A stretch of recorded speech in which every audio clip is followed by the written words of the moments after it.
Hi friends, welcome to our channel. ఈరోజు మన వీడియోలో పెసరపప్పు పాయసం ఎండు కొబ్బరి బాదం యూజ్ చేసి చేయడం వలన చాలా టేస్టీగా ఉంటుంది. ఎలా ప్రిపేర్ చేసుకోవాలో చూద్దాం.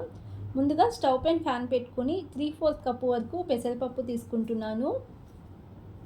మీడియం ఫ్లేమ్లోనే కొద్దిగా కలర్ చేంజ్ అయ్యేంత వరకు ఫ్రై చేసుకోండి. ఈ విధంగా ఫ్రై అయిన తర్వాత స్టవ్ ఆఫ్ చేసేసుకొని ఒక కుక్కర్లో తీసుకుంటున్నాను. ఇందులో ఎండు కొబ్బరి బాదం యూజ్ చేయడం వలన ఈ పాయసం చాలా టేస్టీగా ఉంటుందండి. అలాగే కొద్దిగా వాటర్ వేసుకుని 2 సార్లు శుభ్రంగా కడిగి తీసుకుంటున్నాను. తర్వాత 2 కప్స్ వాటర్ వేసుకుంటున్నాను.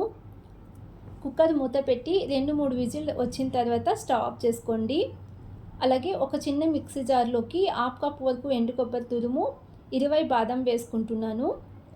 కొద్దిగా వాటర్ వేసుకొని గ్రైండ్ చేసుకోండి. మరి సాఫ్ట్గా కాకుండా ఈ విధంగా గ్రైండ్ చేసుకుని పక్కన పెట్టుకోండి. అలాగే స్టవ్ పైన ఫ్యాన్ పెట్టుకొని 1 కప్ బెల్లం వేసుకుంటున్నాను. అలాగే 1/2 కప్పు వాటర్ వేసుకుని బెల్లం కరిగేంత వరకు మిక్స్ చేసుకుని మీడియం ఫ్లేమ్లోనే ఉడికించుకోండి. ఈ విధంగా బెల్లం కరిగిన తర్వాత మరొక 2 నిమిషాల పాటు మరిగించుకొని స్టవ్ ఆఫ్ చేసేసుకుని ఈ బెల్లం వాటర్ని ఫిల్టర్ చేసి తీసుకుందాం. అలాగే మనం ఇందాక గ్రైండ్ చేసి పక్కన పెట్టుకున్న ఎండు కొబ్బరి బాదం పేస్ట్ని వేసుకుంటున్నాను. అలాగే ఉడికించిన పెసరపప్పును కూడా వేసుకోవాలి.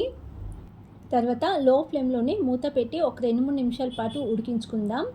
ఈ పాయసంలో పాలు వేయట్లేదండి. పాలు నచ్చని వాళ్ళకి ఈ పాయసం చాలా ఇష్టంగా తింటారు. చాలా టేస్టీగా ఉంటుంది.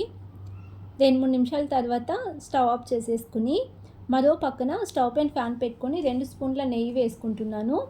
కొద్దిగా జీడిపప్పు కిస్మిస్ని కూడా వేసుకుని ఫ్రై చేసి ఈ పాయసంలో వేసేసుకుంటే పెసరపప్పు పాయసం రెడీ అండి. ఈ పాయసం చాలా హెల్దీ రెసిపీ కూడా. చిన్నపిల్లలకి స్నాక్స్ టైం అయినా చేసి ఇవ్వచ్చు.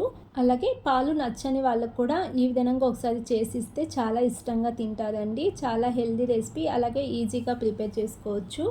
అలాగే రెసిపీ నచ్చినట్లయితే ప్లీజ్ ఛానల్ని సబ్స్క్రైబ్ చేసుకోండి, లైక్ చేయండి, షేర్ చేయండి. Thanks for watching.